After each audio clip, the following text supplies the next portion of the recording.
Hello, I'm back. And this time, I've got the gorgeous Vicki Nicolson.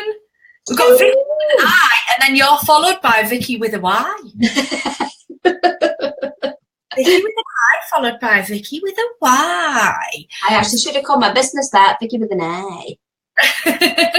Yeah, you have got an I for design. Yeah, should have called it that. You really should have done. So this is the gorgeous Vicki Nicolson from Branding Therapy, if you don't know her. Vicki is the artistic flair behind my creative vomits. Is that a fair assessment? Oh dear. That's a funny way to put it.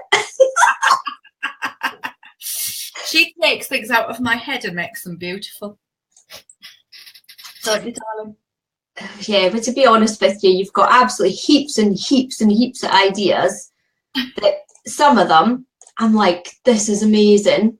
Or some of them I have to say to you, oh, I don't know what to do for that. Tell me more. And then I can go, boom, boom, right, I've got loads of ideas. I come up with like so many ideas every day. It's sometimes hard to keep up. I think you're more of a creative than you think you are. Yeah, but not in the visual way. No. No, I didn't get the visually creative stick hit around me when I was in the line for skills. So that's where you come in. So who have we got on? We've got Debbie on, we've got Kathy on, we've got Karen on, and Karen and Carol and Emma. Hello and welcome. I might be end up doing my little Scottish hello. Hello. So I work very closely with the gorgeous Vicki because she does all of the brand work on Rebels and Rockstars. And I have had her here before to join us, but I wanted you to be part of it because I wanted to talk about design and I wanted to talk about brand and I wanted to talk about the way that we work together as well, because I think that lots of people find kind of that really, really interesting to get a bit of a look behind the scenes and, you know, to know that it's, you know, how it really is rather than how they would perceive it to be. And I think that would be a great kind of little open up to talk about. Ruth's here as well. Hello. Anybody alive, come on in and say hi, and we will we'll take any questions that you want. So if there's anything that you want to ask us, then please do shout up because we will absolutely take any questions. And I said to you just as we came on, didn't I, that I wanted to start with a post that you put out on your Facebook page 2 hours ago. Yeah. It's a post that is all about brand and it's all about what you're thinking about when you are looking at brand. So the first one is that brand is definitely more than a logo. Spot on. But you've broken this down and I think it's brilliant the way that you've broken it down because you talk about, first of all, reputation. So tell us about that kind of impact of reputation in your branding and what you need to be thinking about insofar as that's concerned. Well, the whole brand thing from start to finish really is all about it's like the intangible elements as well as your tangible, because whilst your logo is part of your overall brand, it's all the other stuff.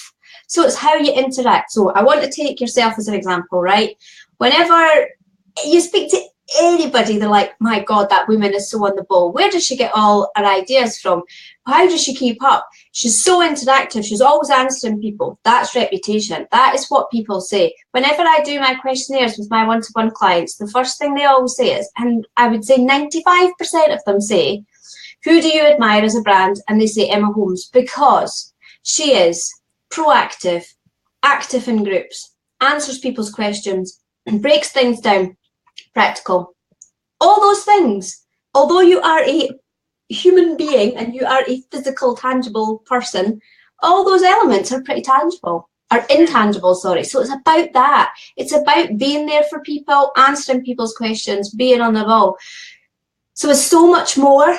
And while the visual stuff engages people and gets them into your business because that's about the whole visual aspect and being aesthetically gorgeous, It's keeping that up. So does your brand look and feel like you actually act like? Yeah.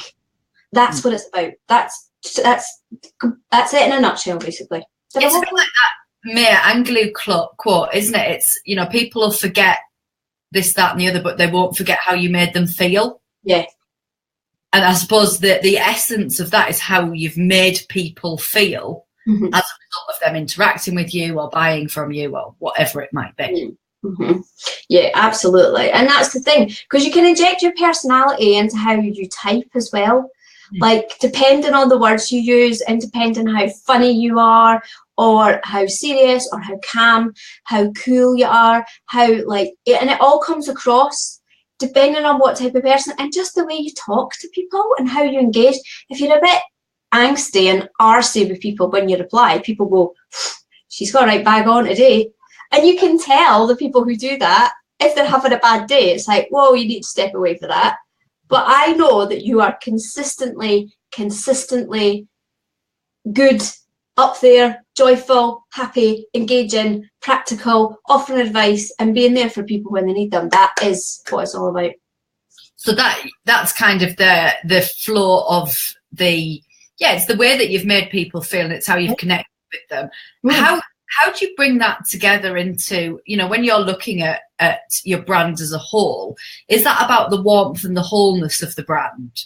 Oh, absolutely. Because I think as well that a lot of that comes from, like, I think all your visual aspects. And I when I work one-on-one, I know that this is something that's really quite, it's quite personal, colouring and fonts and personality and how you inject your personality into that.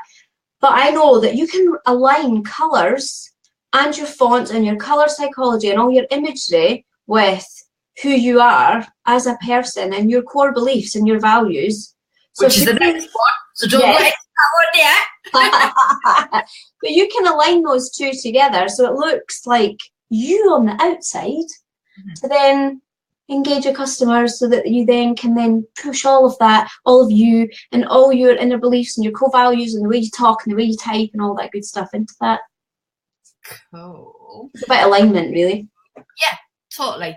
And so the next one is beliefs and values, which you say that, you know, they're going hand in hand. You know, and looking at kind of, I suppose corporates would have that kind of vision statement, wouldn't they? And, you know, that credo, the brand credo.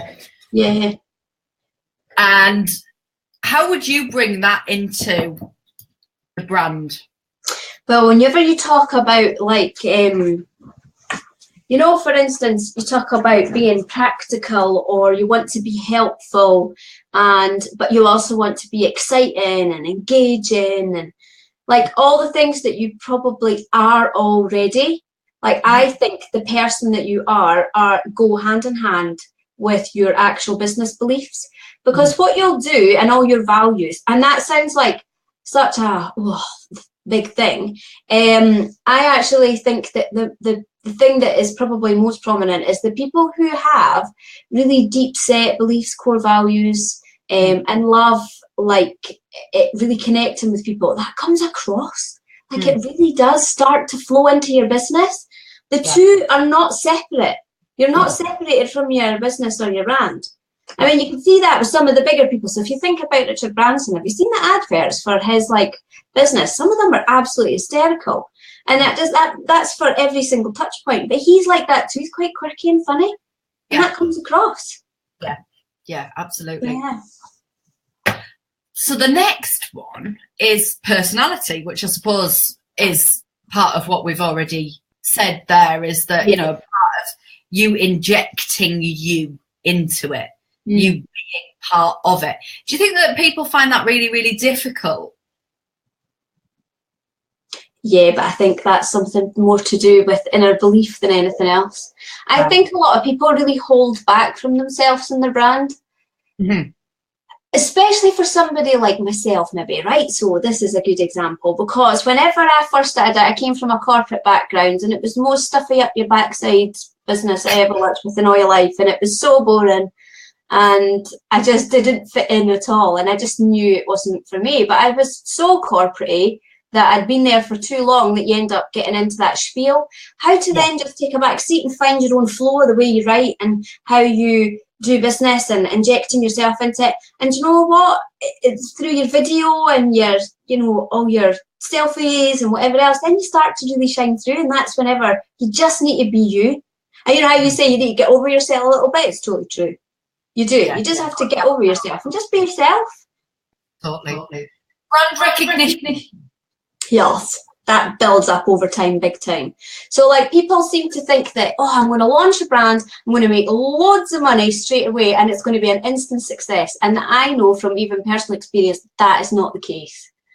Your business and your brand will build over time, and that goes hand in hand with reputation.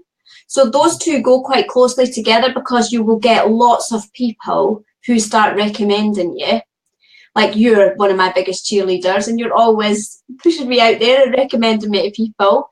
And you know what? Those two go hand in hand. Your brand will build over time, but people seem to think it's an instant success, and it doesn't happen. You have to keep turning up, being there, posting, and that I'm guessing a bit of consistency comes into that too. So it's all about like building up that relationship with people. It's all about making sure you're to be seen and doing the right thing. And it's just like saying the right things for your customers, engaging, actually helping them, and you know, being helpful. And see, once you do that, people will start talking about you, and then people will instantly know who you are on their newsfeed because they've been following you for a while. So loads of people say to me, I know whenever it's one of your memes or inspirational quotes that pops up because I've been using the same ones for a year. I don't mind that I've been using the same ones for a year because it's my colours and my brand, but it's about building up that recognition, and it's about consistently being there, like, and doing the same things over and over and over and over again, so that whenever people are going through your newsfeed, boom, they know it's you. Yeah. But you can't give up after a month because that doesn't work. No, absolutely it doesn't. And the next one that you've got in there is be different. So that, I suppose, is one that's very easy to overthink. It is really difficult, yeah. But I know I do this a lot, don't I? I go, yeah, but it can't be like that, and it can't be like this. No. And here's the thing, the be different and being yourself is exactly the same thing. Because it's about talking the same, it's about being yourself, it's about not getting too confuddled. So like I read quite a lot of stuff, as you know, I read all the time, but I have to be careful of the fact that I'm not picking up on other people's style of writing. Whilst I love other people's, that's not how I write. So I have to be very careful and mindful of some of the stuff that I push out there, that it's not like anybody else's. And that is about being different, it's about being me. So things like relaxed writing as well, you know, with your visual brand. If you've got like memes and it says want to, like I don't talk like that. I say wanna, coulda, gotta, and I call my husband hubby. I'm quite slangy in terms of my words, but that's how I talk. Yeah. So that is about being different but being yourself at the same time. It's like the two are like married.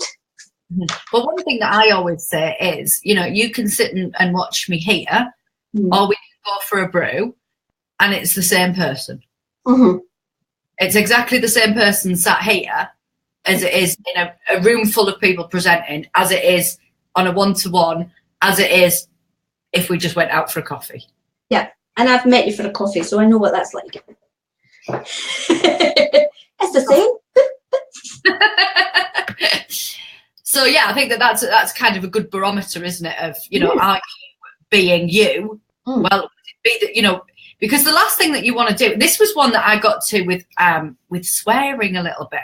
Now I was always told that swearing, you know, wasn't a great thing to do on your stuff, and you know it wasn't. But I swear. I swear.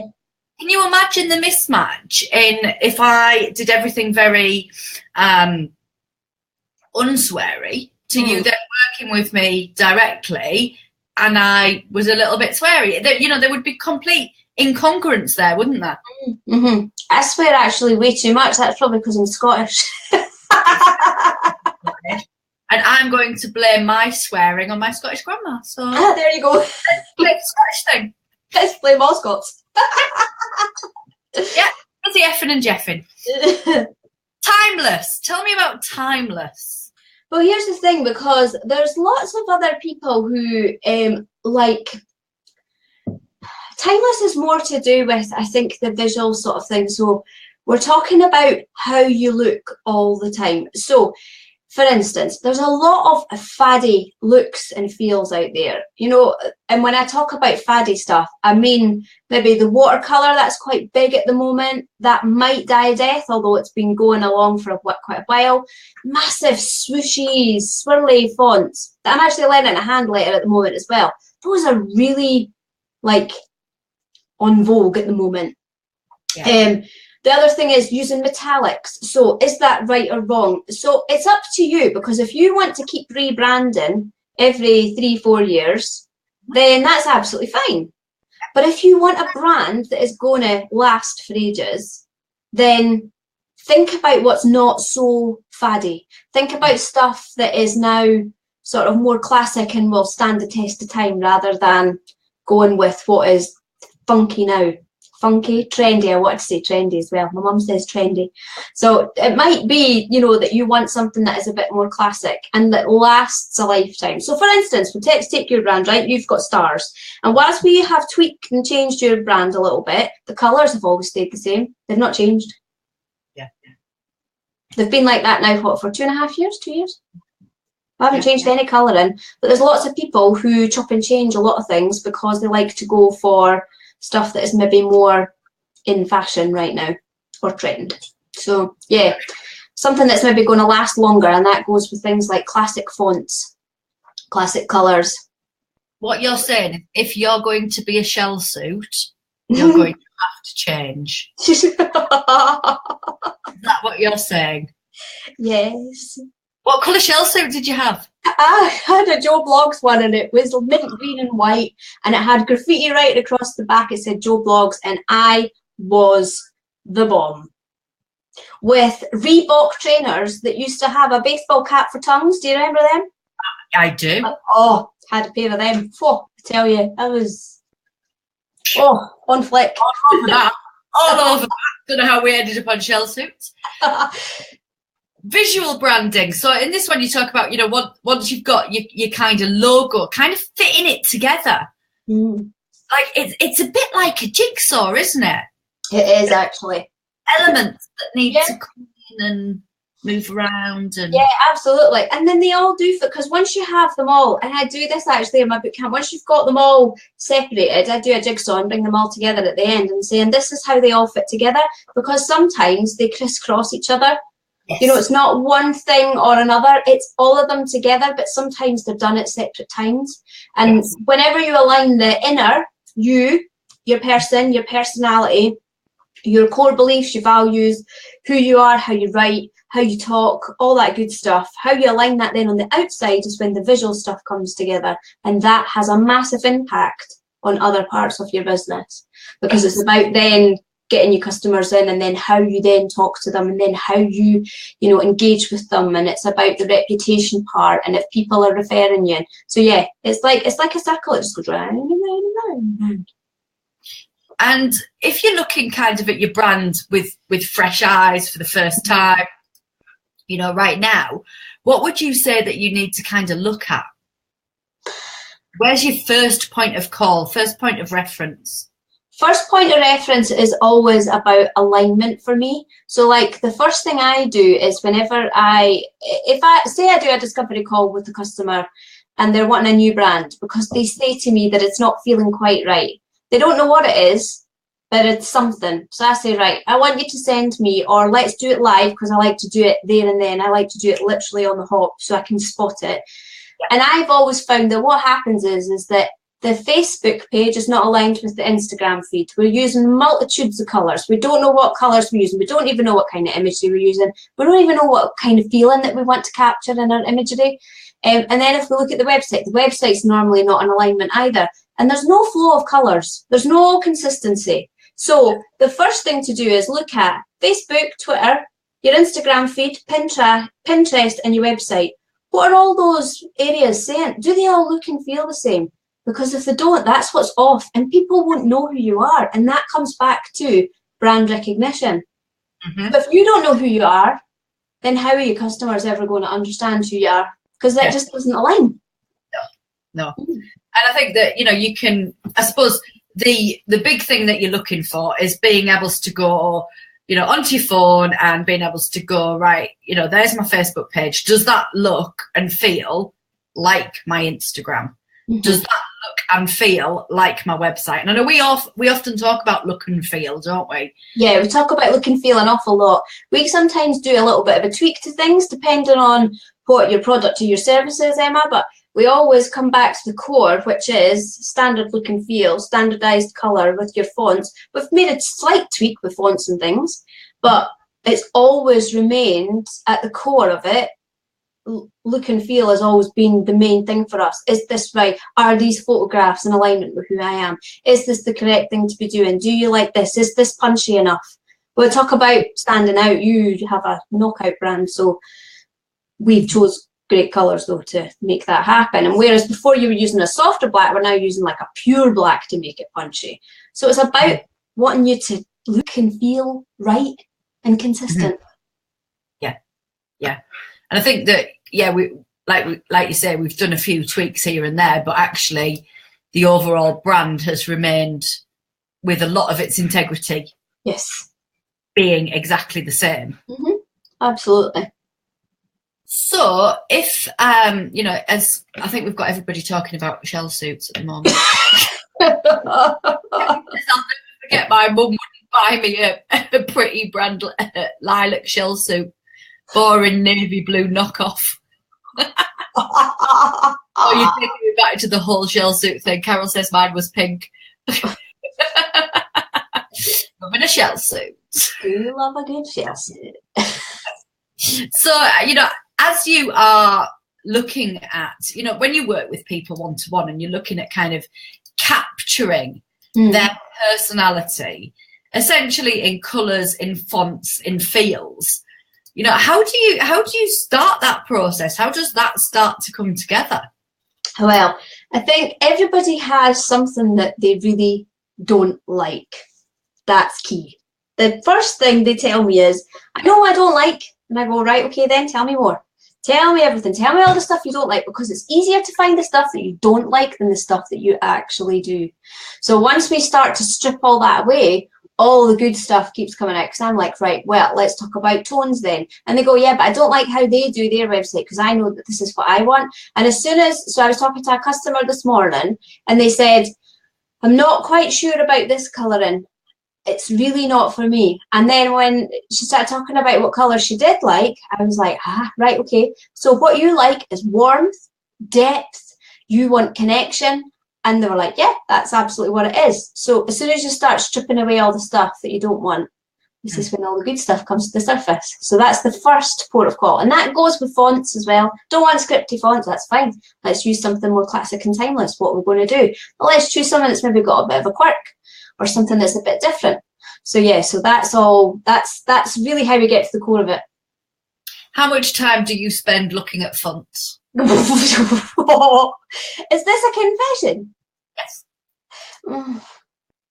I spend a lot of time looking at fonts. I have over 3,500 fonts now installed on my computer, and I have this amazing, it's ridiculous. I have this amazing bit of kit, and this is actually a great thing for everybody, is if you're struggling with looking for a font that you cannot decide on, and you can't be bothered scrolling and pressing your down list every time you try to scroll down, pressing your arrow button, there is a bit of kit out there called wordmark.it, and what it does is when you go online, it pulls all your fonts from your computer into one place, and it views them all so you can see every single one. It is so clever, and that's how I choose fonts, because I type it out first, and I just hold it onto there, and I scroll and scroll, and then I just click the ones I like, because I might not like an S or an F or an E, for instance. So then I just keep going down, and I filter all the ones, and then I press filter, and it just brings me the ones that I like, and that's how I make my selection easy. Fantastic. 3,500 fonts, so it takes quite some time. When I say easy, it takes a lot of time. When you are looking at kind of bringing together the whole, and I know that you work with a vision board, well, with a brand board, with a mood board. Mood board. Mood board. For mood board. Just name it. Some board. You do some board for people. And, you know, you're looking at different kind of options for the brand there. Do you find that people struggle to choose from them options, or do you find that generally there's a standout one there that they love? There's normally a standout one, but what they quite like, because I do 3, so 3 is a really good number.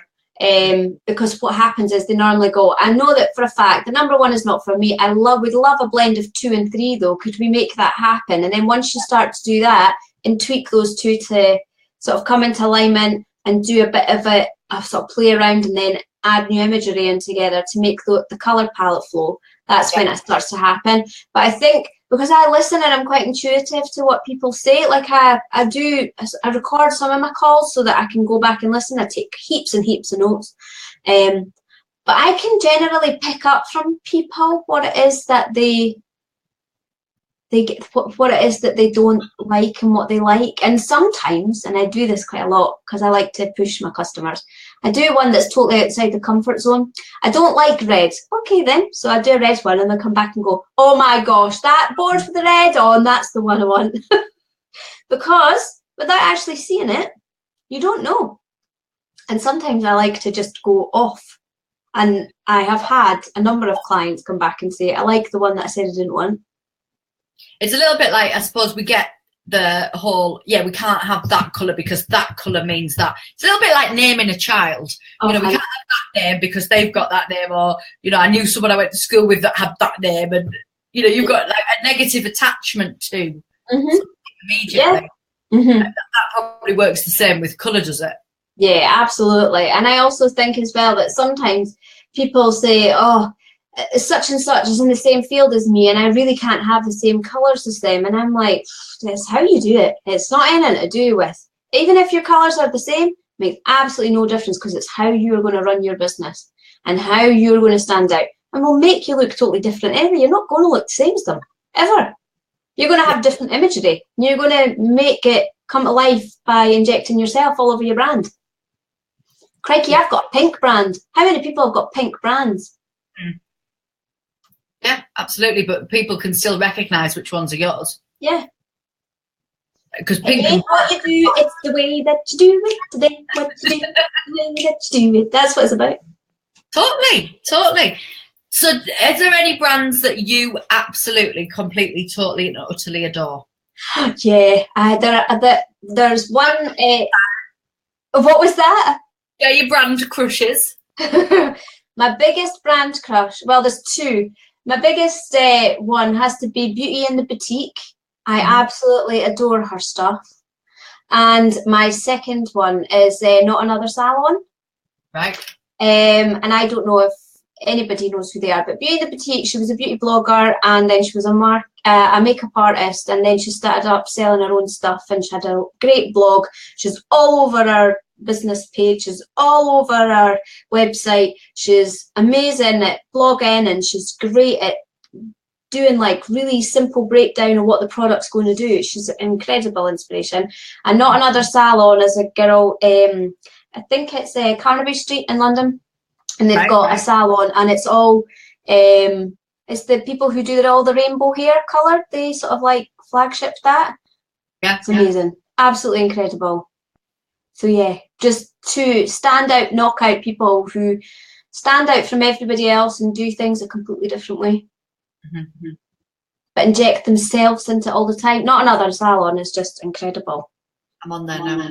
Oh, their website is unbelievable and so clever, and the people are amazing, and the stylists they have are incredible. I just want to go there for the experience. And they like test colours out and they paint it on the floor and stuff. It's not like, it's totally different. It's amazing. It's quirky. Oh yeah. And so are the people. But they're just being them. They've got heaps of personality. Yeah, absolutely. Absolutely. What would you say? Because I know that lots of people have this whole, you know, I'm not able to, I'm not in that right place. I don't have a big personality. What would you say to them? That's absolutely fine. That's not what it's about. It's not about having a big personality. It's just about being yourself. Your personality can be cool, calm, and collected, or it can be excited, joyful, and happy, or it could be the fact that you are a yogi and that your whole presence of your business is to do with leveling people out, straightening them out, and creating zen in their life. It's not about having a massive, bubbly personality. It's just about being you. It makes no difference what your personality is. When I talk about personality, I'm not talking about being whoa, just talking about being yourself. That's all it's about. I love that. I love that. I love that. I love that. So when people are looking at, bringing together some kind of consistent, so what I see a lot is people randomly using colour, going on Canva and using whatever text font template or font that they are drawn to on any particular day. How do you start kind of collecting and collating and getting clarity? Collecting, collating and clarity. That's a good one. Try saying that when you've had a few glasses of cider. Well, I know that the stuff that helps you loads is whenever you pull like a full sort of, not a brand guideline document. It doesn't have to be really intensive like the ones that I do, but quite a simple 2-page document done in Word, PowerPoint, Canva if you want to. And just do like 2 pages of your logo, the colours, the imagery, your core beliefs and the words for your brand, and then list additional marketing colours you can use, but maybe like 4 colours or 5 at most, or like that one. So that's what I've done for Emma. And then it lists all like what your look and feel is, and then it lists things like the fonts you can use for headlines, the fonts for sub-headlines. So yes, you see like that. So that's got all your colours, so we know what we use for additional, for core, what your logo usage is, and all the other extra elements you can use. And then we talk about fonts and the fonts in your logo. And then we go on to talk about since then. In a magazine. That's fine. I'll let you off. And then we talk about what fonts you can add into your website and things. But this keeps you consistent. This is about look, feel, being consistent. Injecting. Oh, there's 2 pages the same. It's all about making sure that you know who you are and what you're all about, because without that, that's when you go on to grab anything that you want, and it could be literally 2 pages, font outline, color outline, images, things that depict your brand, and what sizes you can use for things like headlines and sub headlines and all that good stuff. But it's dead easy to stick to once you have your sort of brand bible, so to speak. Because every single one of those images is so consistent. It's actually I'm pretty proud of that. I'm not going to lie.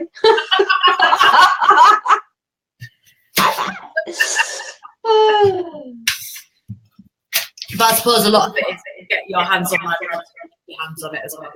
Yeah. Yeah. Absolutely. So I don't actually have to follow that too often because I'm, running everything through you as well. Yeah, and I think as well that's a good way to do it actually, and to put it is that if you say to somebody, right, this is me and I want an advert for a newspaper or something, then I can pass over that 2-page doc and say to the person, because they've normally got like junior designers or designers doing adverts and things for newspapers and magazines and stuff. If you're going to advertise, and you can pass that over to them and say, this is my brand, can you make me an advert up that is sticking to those? That's what it's for. Yeah, absolutely. So I just mentioned there that you have your hands on my brand an awful lot. That's quite rude. But I didn't start off in that place. I didn't start off in that position of having your support all of the time. Yeah. And I think that what I want people to know is that you don't have to have that in your world at the very beginning. I think it makes my life exponentially easier, and it means that we can be much more creative than I would be able to be on my own. But I want people to know that you can run with it by yourself too. Yeah, absolutely. And there's heaps of tools out there that can help you do it. Loads and loads of DIY tools, and I help people at all different levels. So like for instance, I do a Canva course that's like really low level, but then I go on to do bootcamp course, which teaches you about heaps of tools. You can do logos in PowerPoint. Everybody is so surprised when you talk about PowerPoint because you do a lot of design in PowerPoint, don't you? Yeah, and you know what? I've worked for a design agency before as well. We used to do things like ATM advertising for quite a big ATM provider. And when we were doing their stuff and all the presentations, it was all done in PowerPoint. And all the programmers and all the designers worked in PowerPoint. It's incredible because it's not something that I would ever think of until, you know, our conversations with you, that would be a tool that you would use for design. I know. PowerPoint's for slides. That's it. I know. And I teach people in my boot camp how to create memes, Facebook banners, ebooks, how to create logos so you don't need to upgrade for Canva for work. So you can create transparent background logos in PowerPoint, and you can add your hex codes in. You can add fonts to your own desktop computer, and then they appear into your drop down. Not like Canva where you have to actually do the upgrade. So you don't even need to do that. So you could get loads of free fonts out there. There's many more than Canva offer you, but they're not all on there. So if you want one, then you can use it in PowerPoint. And I teach you how to do that. It's honestly, there are so many tools out there, especially for finding things like your hex codes, matching. You know, Pinterest is a minefield. We may need to find you and come and rescue you if you ever go in there, because you never come away from there. And honestly, there is just so many resources out there now for anybody to DIY their own brand, that there is a place for everybody. Whether you are starting up, you're up-leveling, you're rebranding, you know, if you're taking it to the next level, then there is a place for everyone. Totally. Is there any design tools that you don't like? I'm not a big fan of PicMonkey. And I don't know, I know that there's a few people a few people like, you know what I think it's absolutely genius for? I think it's more genius for image touch-up. I think the capability there, the actions that you can do are quite similar to Photoshop. I actually think it's better than Photoshop for the image touch-ups. But in terms of the I just find it a bit clunky. I find it clunky, and I find it more complicated than it needs to be. Yeah. I think, is that fair? Yeah, but I think as well, because they have pop-up windows that pop up whenever you're on a bit of an element. So if you're doing something, it has a little window, and sometimes it appears left, but then sometimes it appears right. And I'm like, oh, where's my window gone? But it's just not. I'm like, well, I do find that quite difficult. I think if you're persistent and you learn the tools, then great. Absolutely. Yeah. And I do think that things like, and I wish that Adobe would make it much cheaper for everybody, but I think that like the software I use, InDesign and Photoshop and stuff, there's loads of tools out there that replicate that. Yeah. But I wish they would make it cheaper for everybody because it's really easy to learn. Yeah. Yeah. Yeah, it's a bit of a meh, isn't it? Yeah. Karen says I've got one A4 at the moment that just shows my hex colours and image themes as a DIY brand board. But that's brilliant, isn't it? It's that's what you need. Point, yeah. I use PowerPoint for stuff too when I did my logo in PowerPoint. Ruby says, yes, definitely easy to have the brand guidelines, keeps me sane. Still do things that must make Vicky cringe, but keeps me in reasonable consistency. Is that Ruby Beach? Yeah. Yay. Hi, Ruby. How did you know? Because that means that actually is true. Because she doubts herself. She's a really good designer. Yeah. She says, look, you're really good. She wouldn't say that about me, Ruby. She would say, step away. Thank you. I've seen Ruby's stuff. She's really good at that. You should see Ruby's Instagram feed. It's bloody great. What's her Instagram feed? She's on, I think it's Ruby. Is it Ruby B? It's got such a cool name. Ruby B. Ruby. Watch Ruby B ceremonies. She's so good. You should see her stuff. You have to just go on and have a look. Look at her feed. It's amazing. Oh, let's get the camera. That one? Yeah. Look how consistent that is and good that is. Totally. But Ruby totally doubts herself because she's like, oh, won't be as good as you do it. Nah, you're really good. I think that you're really good, Ruby. I know, it's amazing. Fantastic. I know, look at all these photographs and they're all, oh, like what she got there. See, I could get lost in people's news feeds. I love watching people bloom. It's fab. Yeah, absolutely it is. So if we look at Instagram as an addition to kind of your brand as a whole, what are your thoughts on Instagram? First word that comes to mind, busy. Busy. Busy. Really busy. And it's full of people who want to connect with you, who want to be your boyfriend. Do you get them? Oh, I don't get them. Oh, do you not? No. You're lucky. I do like Instagram. I think it's good, but I don't think you get genuine leads from it, personally. I think that there's an awful lot of automated bots on there. I think that there's an awful lot of, but I think it's a brilliant tool to go on and look and go, is that consistent? Yeah, because you can see it all in a winner. Yeah. And I like that as well about Canva, when you can, you go into all designs and you look at it and you go, is that consistent? Does it look right? Yeah, and that's what it's about, isn't it? The other thing is as well, loads of people get quite, people love that. Is it Planoly or something it's called for your Instagram? And what happens is you can actually plan it all out. People like to split up maybe one large photo and you can split it up into 5, and it looks really cool whenever it's on your newsfeed. And it does look smart, but as that starts moving, part of me thinks that's all going to go to pot once we start adding in another 2. So I have to add 5 at the same time. I don't know how that works. Totally. But it's very difficult to keep that up. It's time consuming. Yeah, and there's a lot of people that are a bit angsty, aren't they? Because Instagram is talking about going to 4 across rather than 3 across. And that'll mess up all of the ones that they've done. Oh. So I tend not to get fixated about those kind of things. I'm more for being able to allow my customers to create quickly because they're dead busy. Yeah. And I know, like, say for instance, Ruby, right? Ruby has the tools now to create quick, and she knows she has the ability. Yep, she has the ability now. She's got her phone, so she uses something called Fonto, and I think Word Swag, and there's another one called, oh, what's the other one called? Got it here on my phone. These are great, fast, quick app tools that you can go to. What's it called? Word Swag, Fonto. There's another one called Be Funky and Typorama.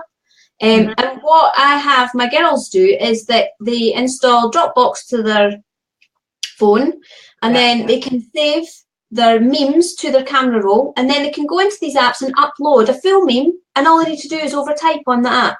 Yeah. And it saves it. And they don't need to add logos and faff about with that, but it's about creating on the go. It's about capturing something and you can make it up fast. It's about maybe taking a photograph and you can put your own, so if they've got PNG logos with a transparent background saved to their camera roll, they know they can make this stuff up quickly. That's what it's about. It's about not faffing too much. I find the more you faff over stuff, the less you do. Whereas I know loads of my customers, they're just dead busy, they just want to get on. Yeah. And they've got loads of customers to see to, and they do want a visual presence, but they want to work with their customers. Yeah. And it's one element rather than the entire. Yes. I said back in April, with my brand. It's me that lets it down. She is great at getting it all out of your mind. Claire. She's not at all. Claire's killing it. Yeah. Bit more confidence, Claire. Look at that, you got all your colours on your thing, on your Facebook page. I'm on it now. So you're getting looked at now. Yeah. Make these comments, we're going to go and look at you. I'm going as well. And checking you out. Like, oh my God, they're both looking now. Christ. It's really consistent. I know. And I'm looking at your post on the 19th of September as well, and that's really cool. So, stop it. You just Do you know what I think? I think we're our own worst enemy sometimes. I think we're awful critical of ourselves. Well, you know that working with me, because I'm a creative, I sometimes get a bit like, oh my gosh, there's so much to do. Because I work one-to-one as well, it takes up a lot of time with people. So I'm always going from one creative project to another. And then I think we are our own worst enemy going, I don't know what I'm going to say today. Everything looks crap. Nobody likes my stuff. Why am I even bothering? I can't keep up that consistency. And I speak to lots of customers and they all say the same to me. And you know what? They're all doing great. But I just think we have that little, what you call the self-talk fairy in your head. And, you know, I've said it a lot of times. Nobody's more critical of me than me. Mm. And actually, you know, sometimes you say critical like it's a bad thing. But critical helps me to move forward all the time. Yeah. Because critically looking at my stuff allows me to evaluate it. But I'm not going to get caught in the angst. And, you know, just make sure that you don't do things like that when you are feeling generally in an angsty mood. Yeah. And if you're feeling generally in an angsty mood, then back off, girl.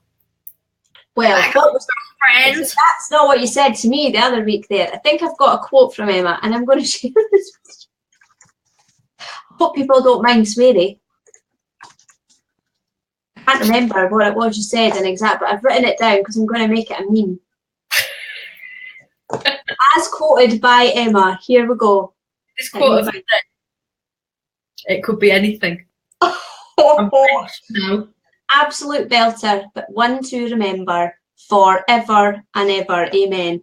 And we're going to turn it. This is your quote.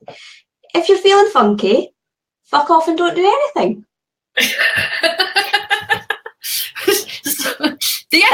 That was your exact quote from the other days, because I was like, oh God, I feel like a right eyes. You're like, if you're feeling funky, fuck off and don't do anything then. I was like, yeah, okay then. I don't know where to start. I don't know what to do first. Oh dear.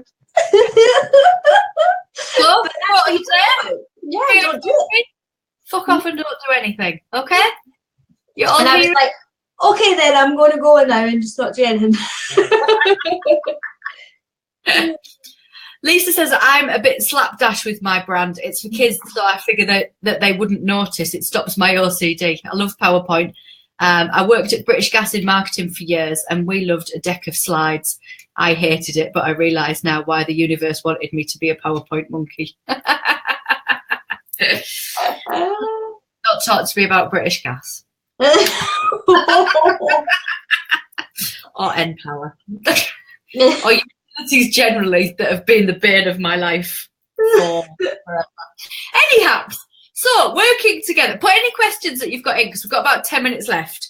But I did say that we would talk about working together and how that works. So do you want to start from your point of view how it works? Right, so generally on a Sunday morning, Emma's had a day off on a Saturday with her family, and she's have 50 gazillion ideas in the night. On a Sunday morning, she's like, I've just been having a think. And I'm like, all right, I'll add that to the Trello list. And I always know on a Sunday is when you get into the vibe and the flow of like all your ideas, because you've had time off. And I think as a creative, I think we all do need time off anyway. And I'm a big believer of that.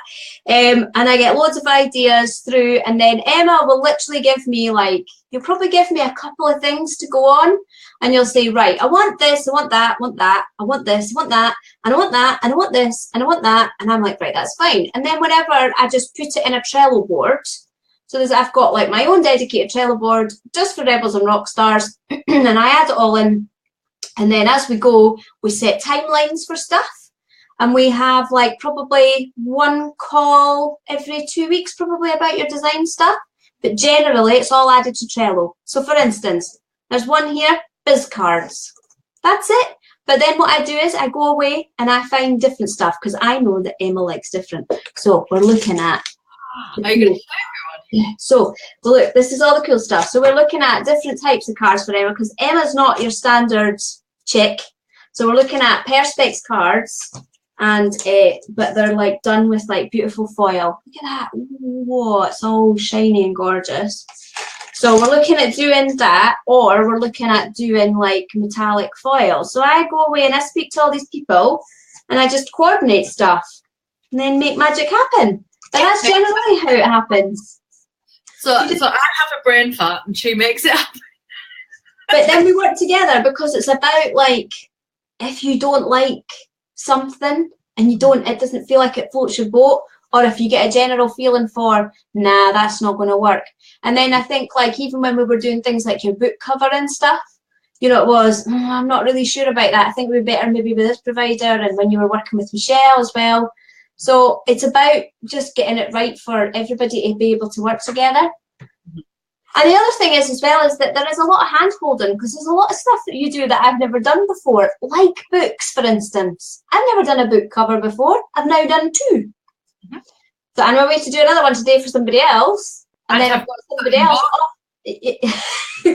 Emma's got 15 books in the pipeline. But we also have stuff, don't we, where I go, actually, we don't need to work on that right now. Yeah, so you put loads of stuff in. So there's like timelines. If I look at my Trello list right now for you, you've got set timelines for things like November. So we're adding it in. And then at the end of this month, we're meeting up to discuss something that's been in the pipeline for probably about a year. More than a year. I sent that original design to you. Yeah. While I was away in the caravan in July last year. Yeah, so that's right. The original design came out in July last year. It's our not a fucking planner. And it's sitting up in that shelf, and it has been up on my top shelf for ages. So it's just sitting brewing, and it's been sitting there for a while. But then we have an electronic file, and then we meet up at the end of this month, and we'll. It wasn't right at that point. It wasn't right. It needed to brew. We needed more things in it, and it needed to have a different feel. Well, the same feel to it, but different elements to it and different work to do. Yeah. Purchase it ultimately.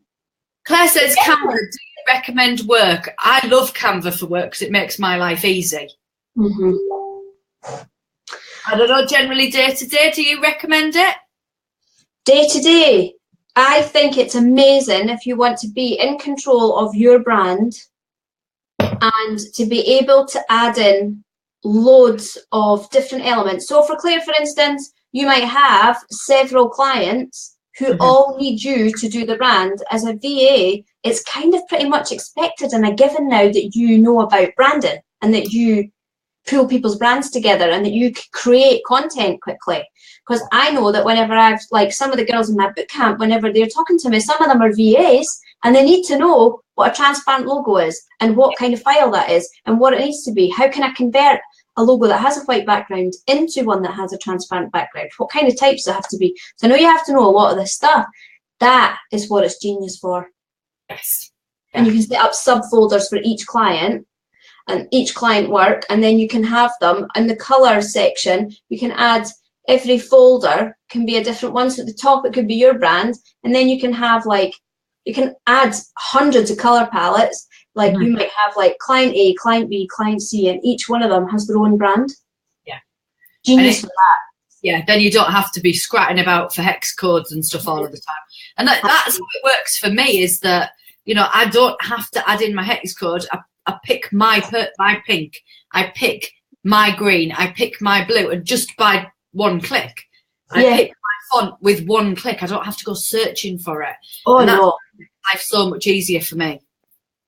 And I think that is probably what most people want. And we just talked about that. It's about creating fast. It's not about dilly-dallying on with someone and struggling for the next like 4 weeks or something. It's about getting to the bottom of sorting things out fast. And you want to do it now. It's like, I want to create and I want to do it quickly. And I want to create something. And especially if you are like get lots of ideas and you're like, I just know what I need to do now because I know that's going to be great for my people. Then if you create that for somebody, then it's about creating quick. And I think you can do that. I think Canva for work is great for that. Yeah. And, you know, for me, it's like, well, I've written a blog. I don't want to be keeping it away from the public domain because I'm waiting for an image for it. You know, if I had every blog waiting for an image for you, you'd never get anything else done. For one. And everything would then go slower. So it's about being able to create quickly.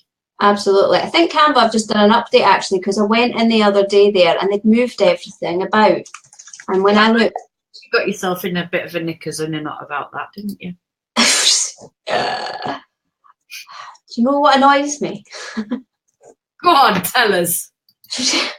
What annoys you, Vic? Just in it now, right? And I don't know if they've gone back to the way it was, because I was like proper peed off on Friday when I spotted it. It's taken forever to load. It's dead slow now. It has I don't been. know what update, but it's dire. Yeah. It's not loading. It went offline, wasn't it? Yeah. Oh, they've changed it. It's back. So what they'd done before was on all of the like social media stuff. It's not on like that for me now, but the social media like templates at the top were all paid, and you had to scroll and scroll and scroll down for all the free stuff. And I was like, that's not cool, Canva. No, not it wasn't. Cool. I think you weren't the only one that felt that way. Yeah, so they've switched back and it looks better, but they've got like new they've got new posts on here now. So whilst they've got a social media post at the top, which is recommended for you, on a social graphic underneath, I think that's the one when I go into templates. It is. So here's the thing then. There's a top tip for you whilst we're live. On the very top, it says recommended for me. They have a social media graphic, which is 800 by 800. But underneath, they've got social media posts. The social graphic on that section, on the create a design section, is actually different. When you click on that, you get different templates coming through. And that's when all the paid stuff is at the top. That's what it is for me anyway. I think I'm still old version because all of my free stuff's still at the top there.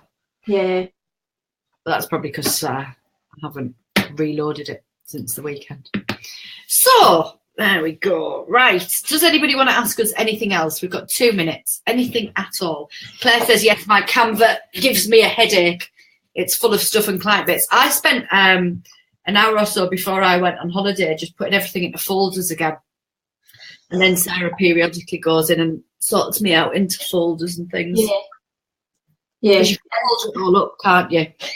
Yeah, it's a good way, to be honest, to do it. And then I found this weird logo and I was like, what on earth is that?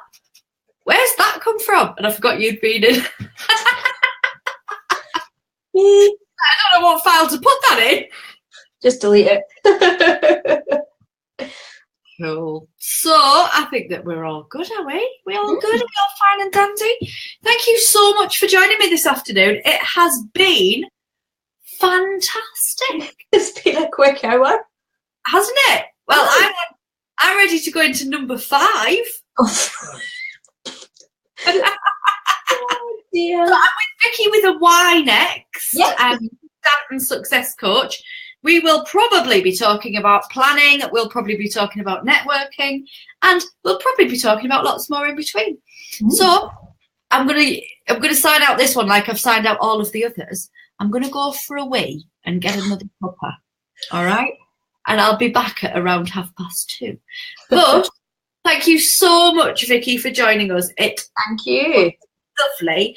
And I will speak to you really soon, because you've got to remember, I've had a day today of not being able to download any ideas. So God knows what's going to happen tomorrow.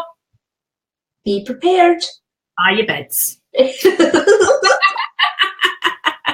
Okay, so I will speak to you all really soon. And thank you so much, Vicki. Thank you, Emma. Mwah. Bye.